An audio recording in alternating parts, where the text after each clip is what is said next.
Alors le métier en quelques mots, c'est recevoir des gens, les accueillir et être à l'écoute de leurs demandes. Et puis après, voir avec eux pour apporter quelque chose de plus au niveau de leur quotidien, de leur look, de leur présentation. Voilà. On joue aussi un petit peu sur l'estime de soi, sur tout ce qui fait du bien, quoi.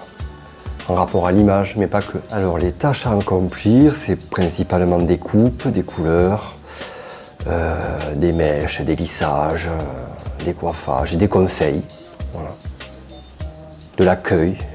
Il n'y a pas de journée type de coiffeur. C'est ce qu'il y a de bien, c'est qu'aucune journée ne se ressemble.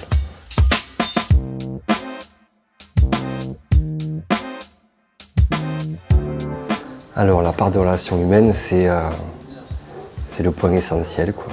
L'humain est au centre de tout.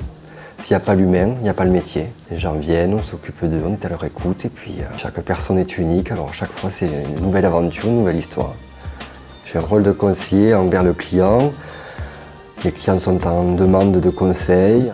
On a un vrai rôle social, un salon de coiffure comme un autre commerce de proximité, comme un bar par exemple.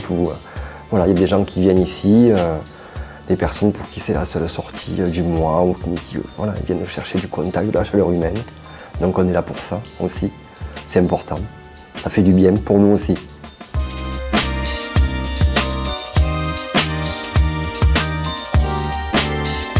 L'hygiène est quelque chose de très important dans le métier. Et pour les clients, la protection des clients et ce qui concerne les peignoirs, les serviettes, tout ça, mais aussi pour le coiffeur, les outils doivent être dans un stérilisateur, doivent être passés au bactéricide régulièrement. Voilà. Ça c'est très important, c'est un aspect très important du métier. Après oui, le salon, il faut qu'il soit propre. Bien sûr, il faut qu'il soit tenu. La tenue du salon. Je passe le balai tous les jours, toute ma vie, j'ai passé le balai. Ça fait partie du métier de passer le balai.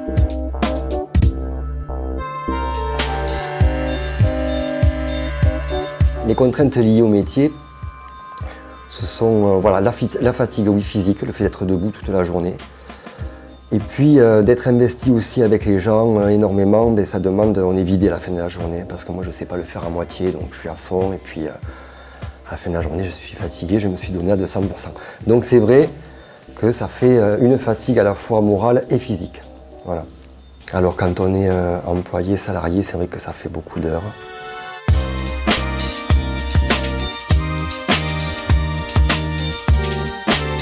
Par rapport à la technique, la part de création est très importante. Il faut la technique au départ, il faut savoir lâcher prise sur la technique pour après vraiment être dans une totale liberté d'action et de création. Donc l'un ne va pas sans l'autre, mais après, quand on maîtrise bien sa technique, après la création c'est tout le métier.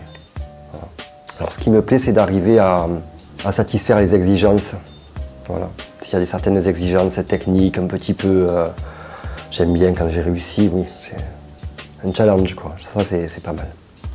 De pouvoir échanger des idées, de pouvoir... voilà, des points de vue, tout ça, oui, c'est riche à travers ça. Et puis après, le fait de pouvoir en vivre aussi, d'une façon très terre à terre, c'est important. Et on peut en vivre, voilà, on peut en vivre bien.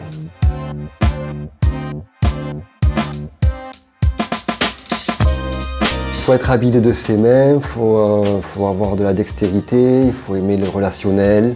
Voilà, ça fait partie des qualités requises, mais pas seulement. Je pense qu'il faut d'abord essayer, et puis il faut voir sur le terrain. On a le droit d'essayer, on a le droit de se tromper. Voilà. Moi, j'avais pas de capacité quand j'ai démarré, j'étais zéro, quoi. Dès qu'on m'adressait la parole, je devenais rouge, j'allais me planquer au fol, j'étais gaucher, donc je faisais tout à l'envers. Enfin, ça a été une catastrophe dès le départ, quoi. Tout est possible. Tout est possible, j'ai à dire aux jeunes.